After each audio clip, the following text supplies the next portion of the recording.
Hello, you're watching Dyer Consequences, and I'm Claire Dyer here on Unprecedented TV, the show where I try to cut through the noise and dig into the stories that are not getting the headlines they deserve.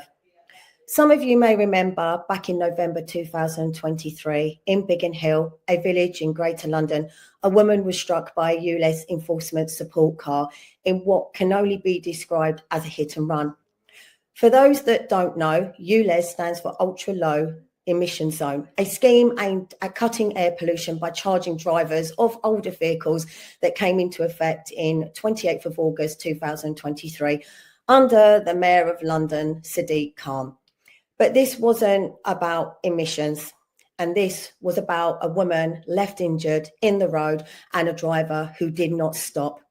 I also sat through the trial. I gave witness testimony. I saw the evidence. I heard the arguments, and I watched the driver walk away with a sentence that, frankly, left me stunned.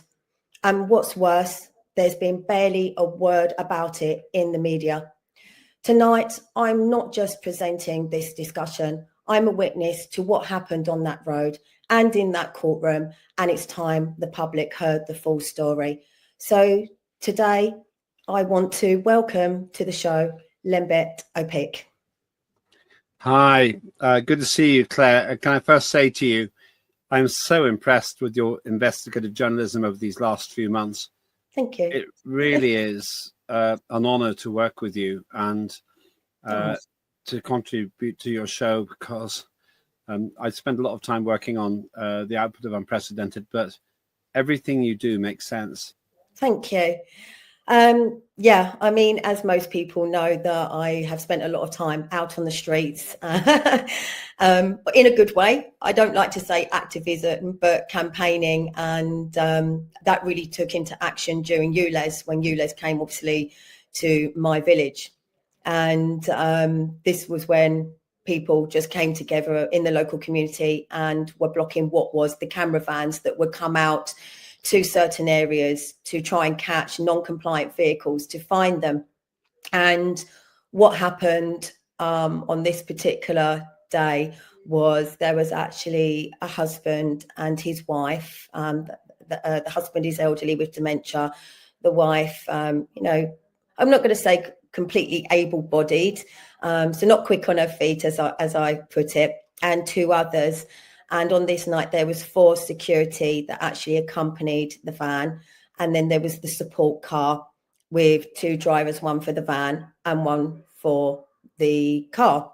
A lot of people across London will remember that time of these camera vans and them being blocked, all done legally, I might add. But this particular night, this woman was in fact run over. And if we can maybe play the video of that accident to refresh people's minds of what actually happened that night when they left. They did in fact, in their quickness to get away, run her over and then fled the scene of the crime, so to speak. So if we have that video. Where's the police? That's the support car. The security away. No, you just drive into it. You just don't let it run. Don't let it run. Just drive into it. Alright? Alright, whoa, what are you doing? Stop! Police! Police!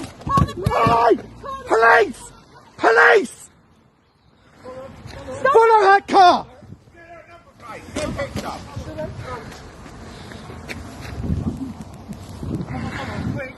Quick, call an ambulance. That is actually me running. Phone the old bill now. Someone's got to follow him. They're going. Oh. You alright? No, not my leg. No, it's not broken. So the first point we have here is that they didn't stop. I mean, what do you make of that, Lembet? This is a classic example of the utter moral destruction of London under Sadiq Khan, who doesn't seem to care about the kind of complaints that I'm sure we're going to be talking about now.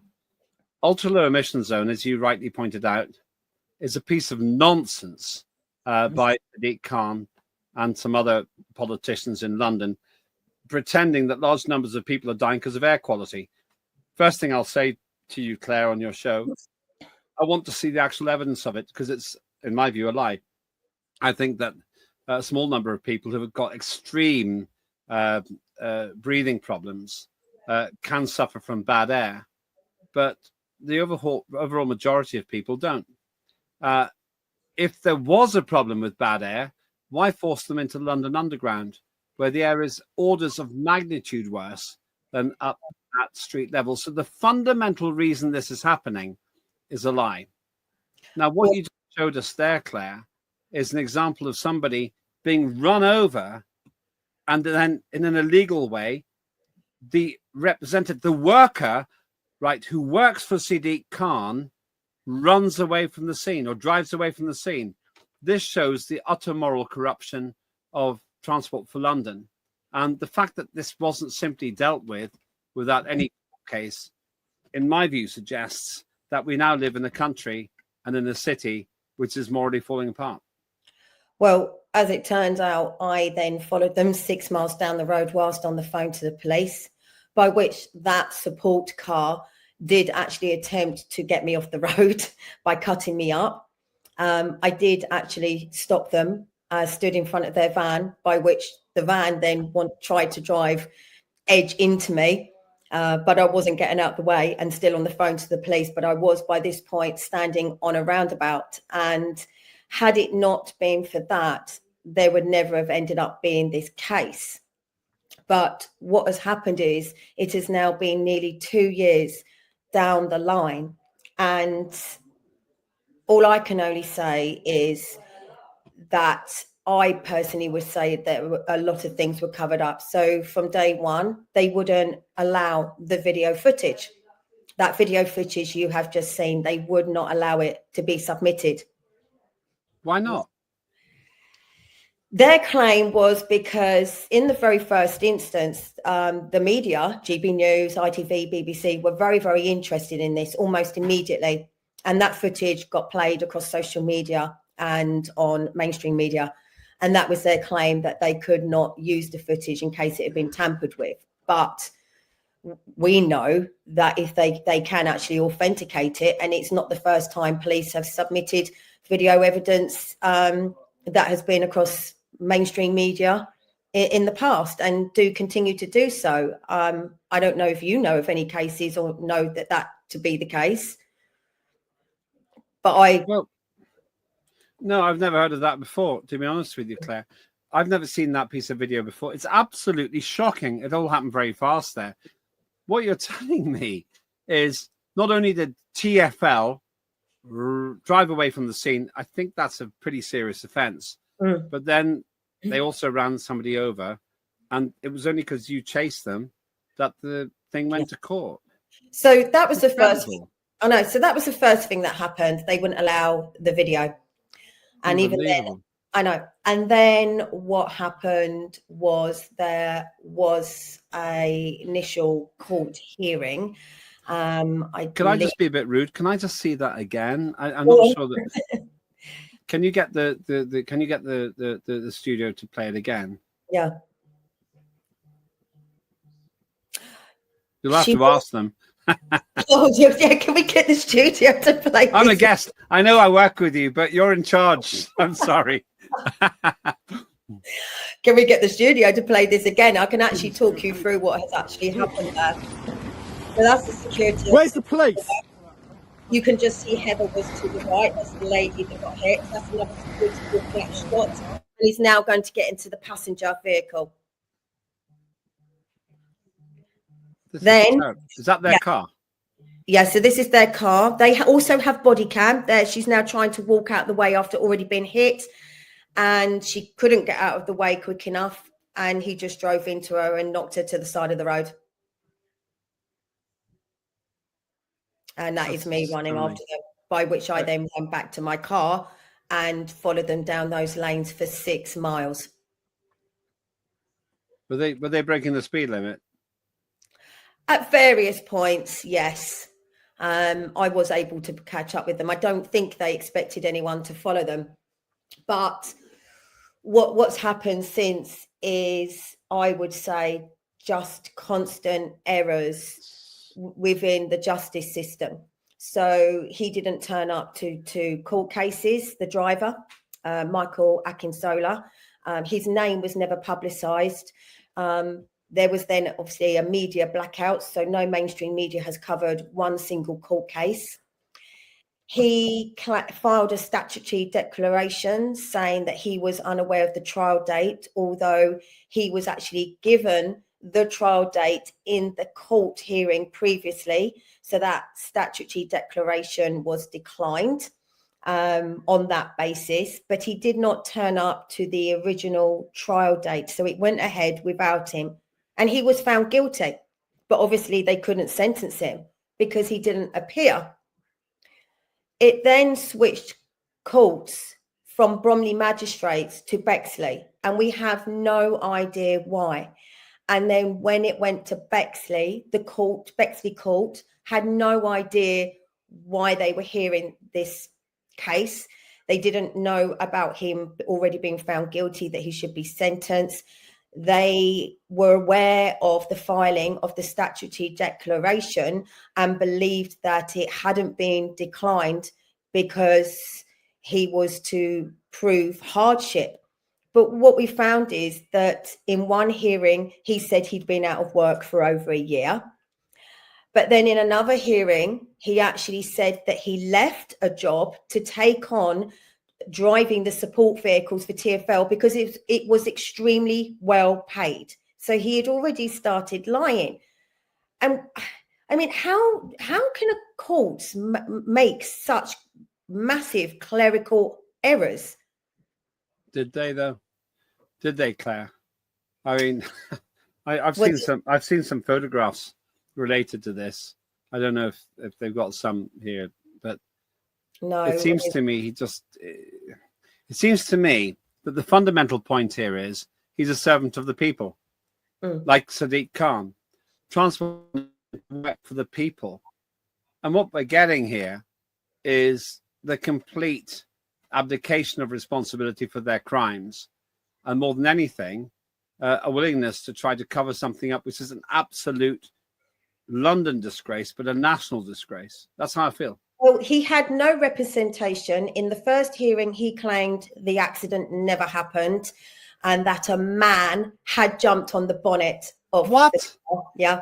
And then when it went to Bexley magistrates and they had no idea why we were all there when that was supposed to be his sentencing, he stood in that court and claimed that there was no passengers in his vehicle. And yet I have clear video footage again that could not be submitted to show the security, and we do have some pictures of the security. So I don't know if the studio want to pull up the two individual photos of the security. So that was it. That's a security, and as you can see, that blue doesn't look like security to me, Claire. I know. That's exactly. Is that security. So if is that the TfL uniform? So if you saw this man on the street, what would you think? That he was probably, I would find him scary. Yeah. He's got a mask on. Was this during COVID? No, obviously. As we know, they wore balaclavas. They were very intimidating. But in the trial, that all got flipped around. Where's his uniform? I know, and where's his SIA badge? What's FIA mean? SIA. You've got me there now. What's it mean, though? What's it mean?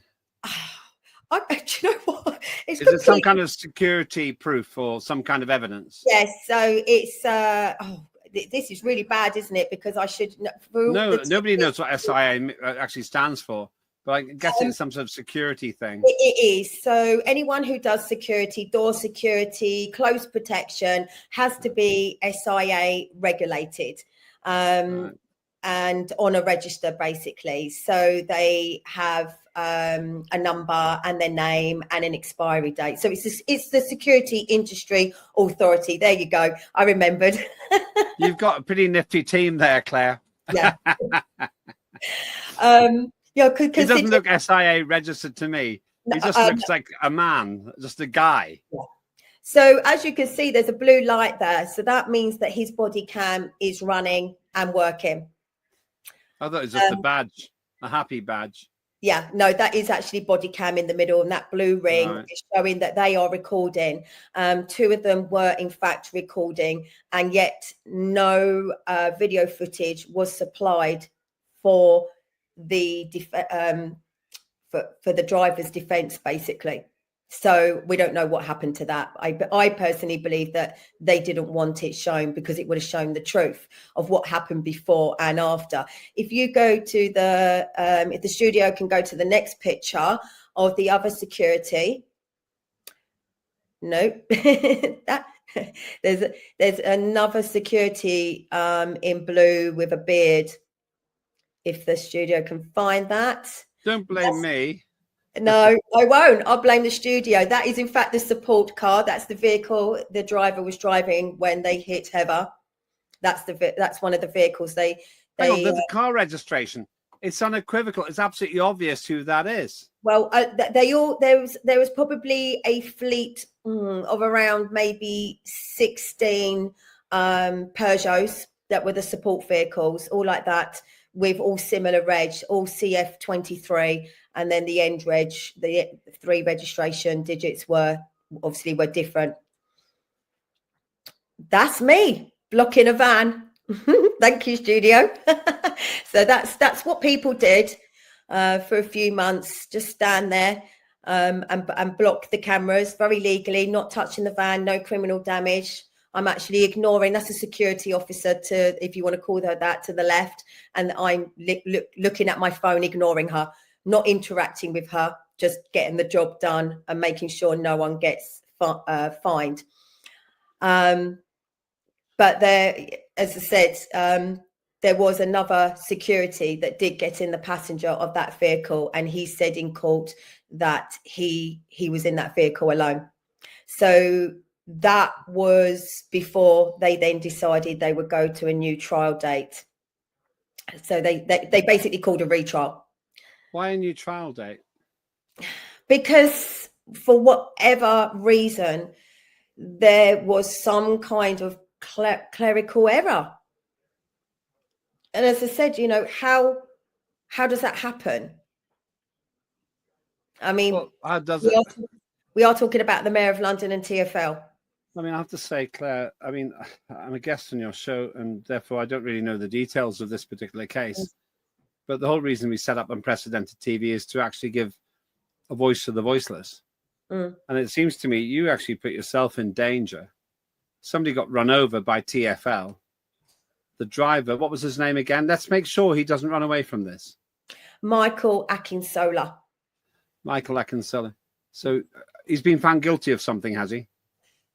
He had. So the trial I did actually, so the first trial, they didn't call me as a witness because they said the evidence was overwhelming. So he was found guilty. Obviously then moved from Bromley magistrates to Bexley magistrates for sentencing, which he did appear for. Somehow there was this clerical error. They didn't know about the trial, the sentencing. It came back to the statutory declaration that he had filed that had actually been declined, but they had no knowledge of that.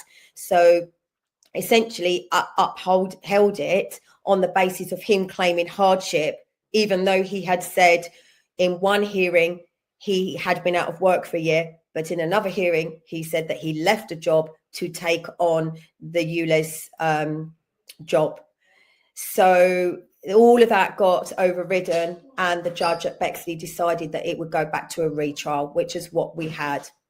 This is the lady in question, Heather, in the red jacket, who was obviously run over and did have some quite very serious, nasty bruising to both of her legs. That's me on the right. That's all people did was just stand there. We're actually using the umbrella to block the camera. So... Hang on, really? That's interesting. So is that actually that one of their vans in the background then? Yeah, that's the van. That's one in Biggin Hill, on the hill. For 5 hours that was there. So 5 hours we covered it. why is it? Why is? Sorry, you're the boss here, but I know. I get really annoyed with this because I can't believe all these bad things have happened and they haven't been exposed. This is why you've got Dire Consequences. I mean, sorry, I don't mean you have Dire Consequences. You've got the show Dire Consequences, because you're talking about a total destructive, self-serving, in my opinion,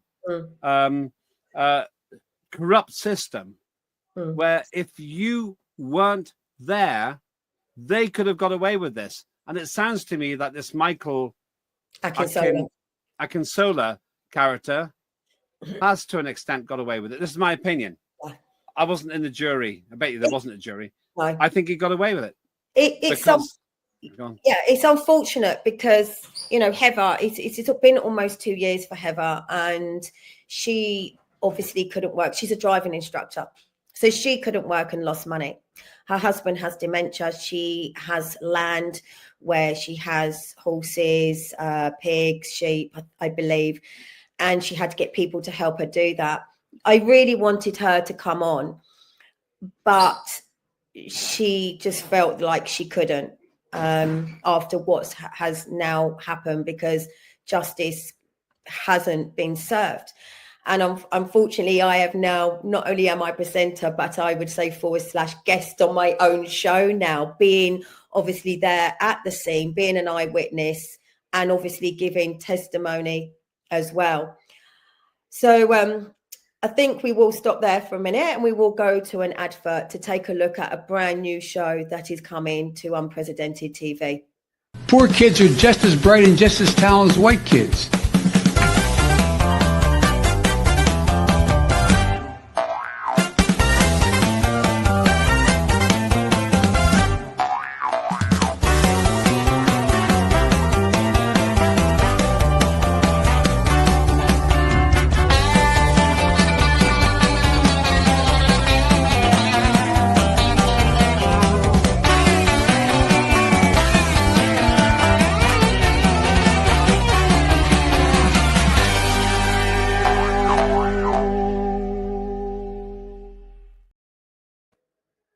And welcome back.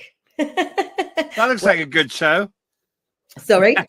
That looks like a good show. It does. Yes, it does. Do you know why they call it that, though? Because Joe Biden made a speech saying poor kids can do just as well as white kids. Joe Biden, the president of the United States of America, said that. And I can see something wrong with that. But the other guy on the show, and I admit I'm involved in this, he's Iranian. And it breaks some conventions, that show. Really? But we do it in a satirical way. All I can say to you, Claire, I know you said before the break that you feel like a guest in your own show.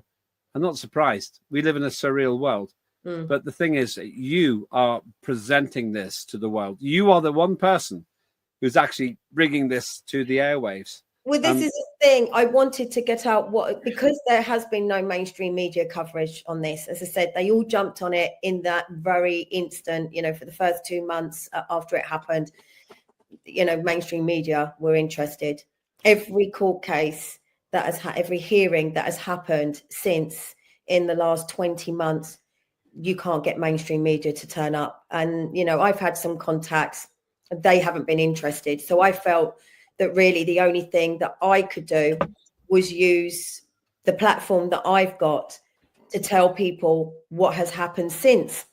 Because I would say so far, it would look like, I mean, from what I've told you so far, what is kind of your opinion of where things have gone wrong?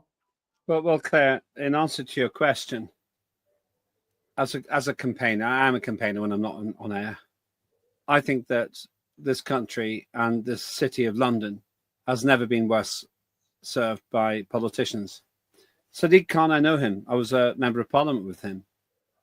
And he made lots of promises and he hasn't delivered. And when we see TfL, Transport for London, which is for those who don't live in London or don't live in Britain, meant to make transport better. They presided over the slowest traffic in any major city in the world. They have caused the poor to pay more tax because they've got the oldest cars.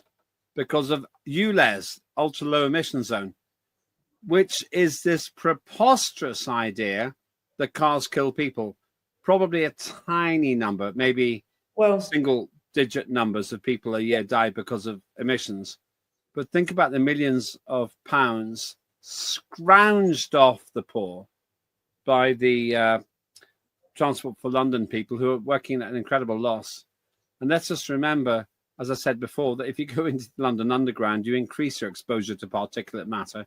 Do you believe that this is to support the net zero agenda that is just a scam, essentially, a lie? No, I don't, Claire. I think this is to support the net zero agenda, which is to try and reduce carbon dioxide. I'm going to say on your show, there is no climate crisis. And if you disagree, then... No, I agree. We'll give you, I'm sure Claire will give you airspace on her show. But the second thing it's here to do is to try to fill the massive, massive financial black hole, which wasn't caused by the Conservatives, but by the idiotic failures policies of a completely ineffective administration run by Sadiq Khan. Well, I believe that obviously a lot of things are lies and a lot of things are cover-ups. So I'm going to tell you what happened during this trial and what the sentencing was. And then I will ask you what you think actually happened. So he lied through the trial. He had no representation. He, as I said, he claimed there was no passenger in his vehicle. He claimed that he was scared. Can I tell you? So I'm interrupting you. If he tries to sue you, can you prove what you're saying? Yeah, because I was in that call.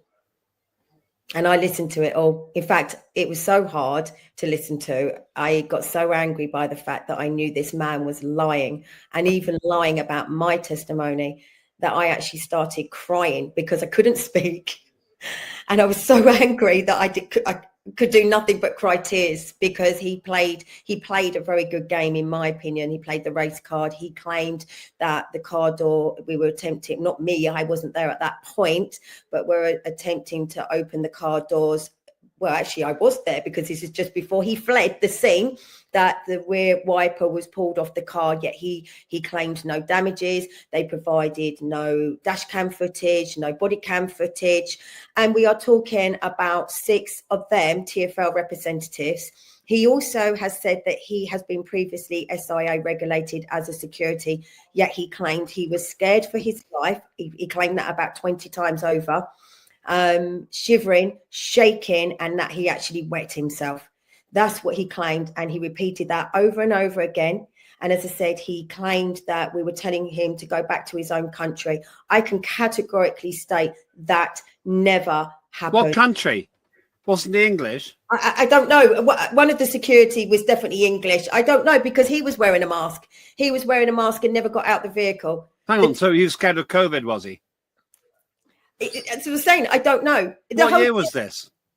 Well, it was end of 2023. But this is what I'm saying. The whole thing was a lie. He knew how to play the system. He claimed, obviously, the hardship. He has previously, we believe, worked for Serco as well.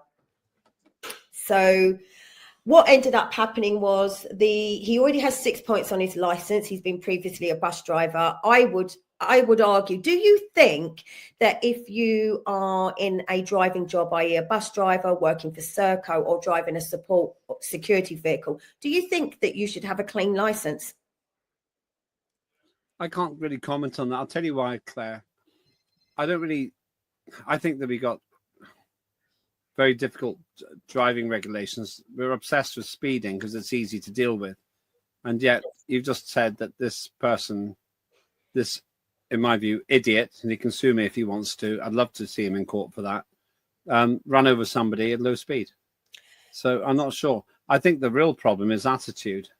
And for me, more important than that, it's a whole different subject. By the way, I'm going to shamelessly advertise a different program, Full Throttle, here on Unprecedented TV, which talks about road safety. But in terms of what you're talking about, it's justice. This person, you say, lied in court. And let's just say this. Let's use the resources of Unprecedented TV to take him on if he tries to sue you. Because you're saying he lied. Yeah. Well, also that because it had gone over 6 months.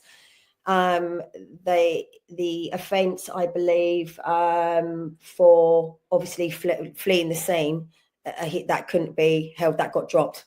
Why? Okay, so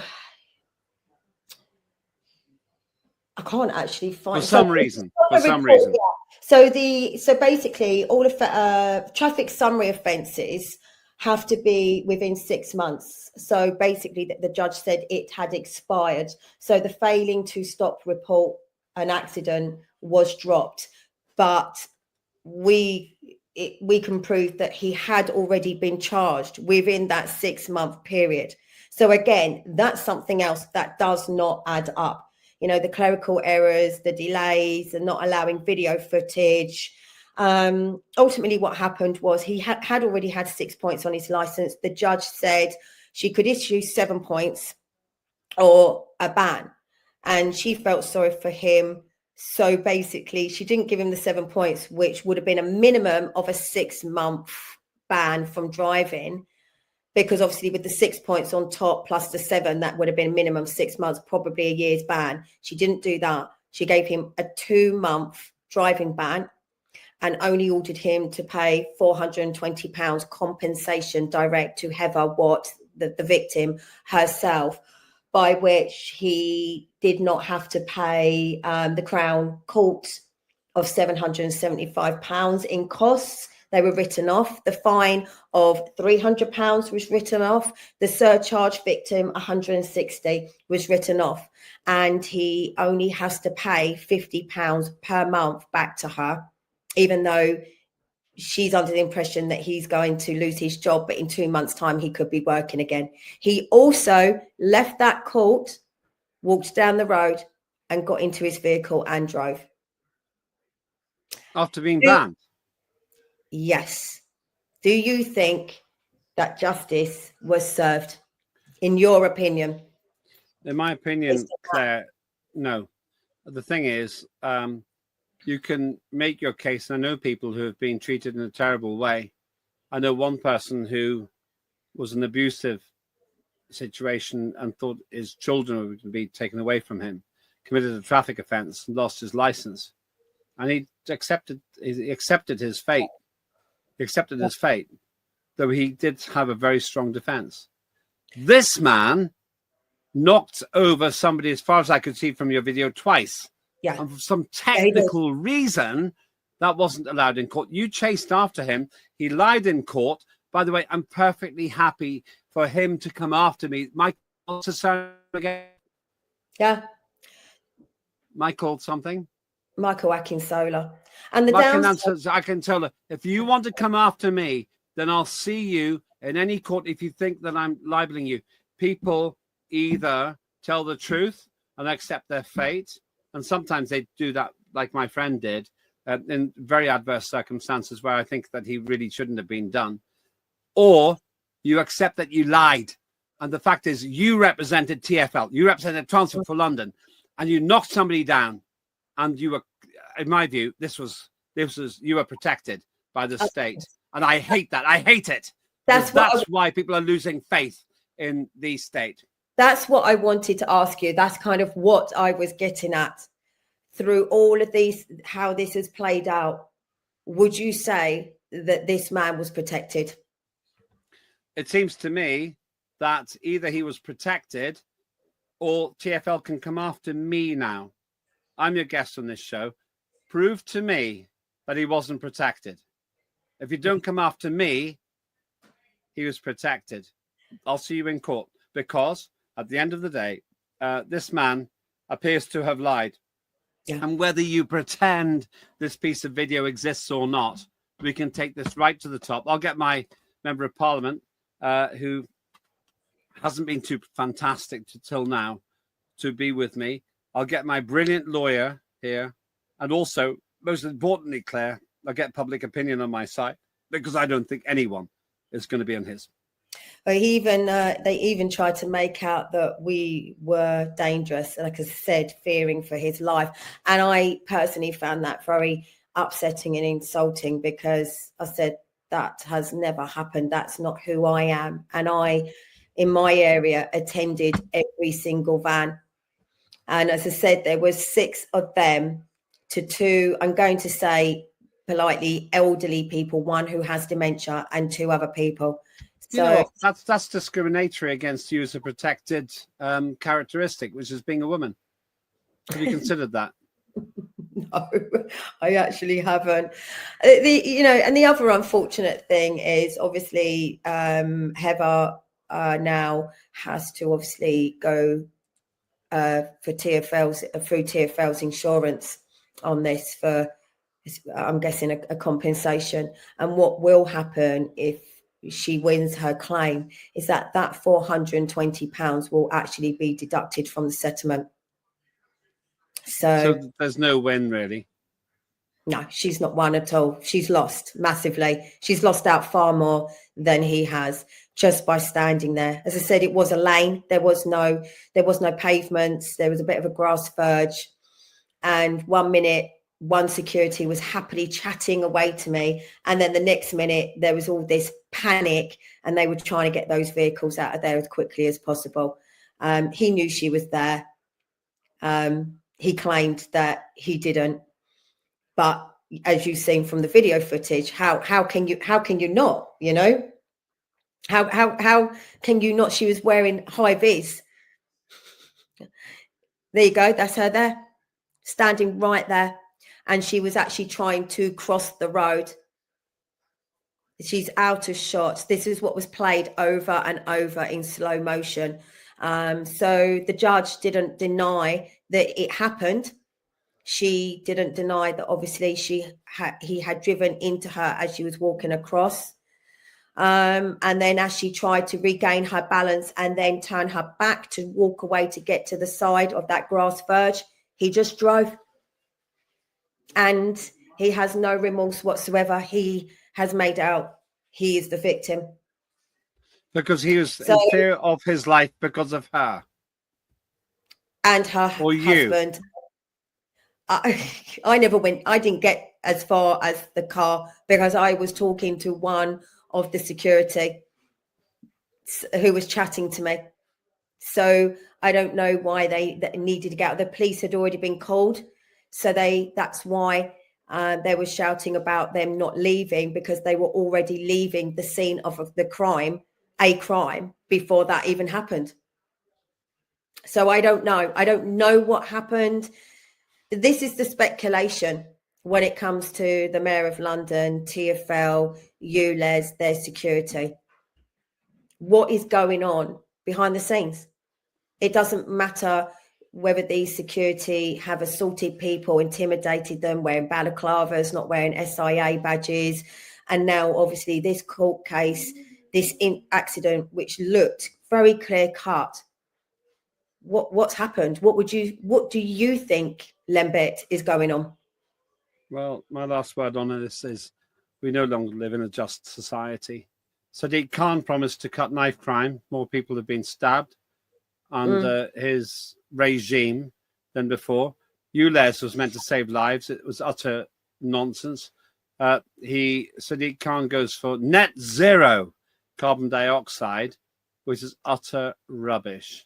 He wants to cut carbon dioxide, and then he wants to force us into the London Underground, where particulate matter is thousands of percent higher in certain parts of the system than at road level.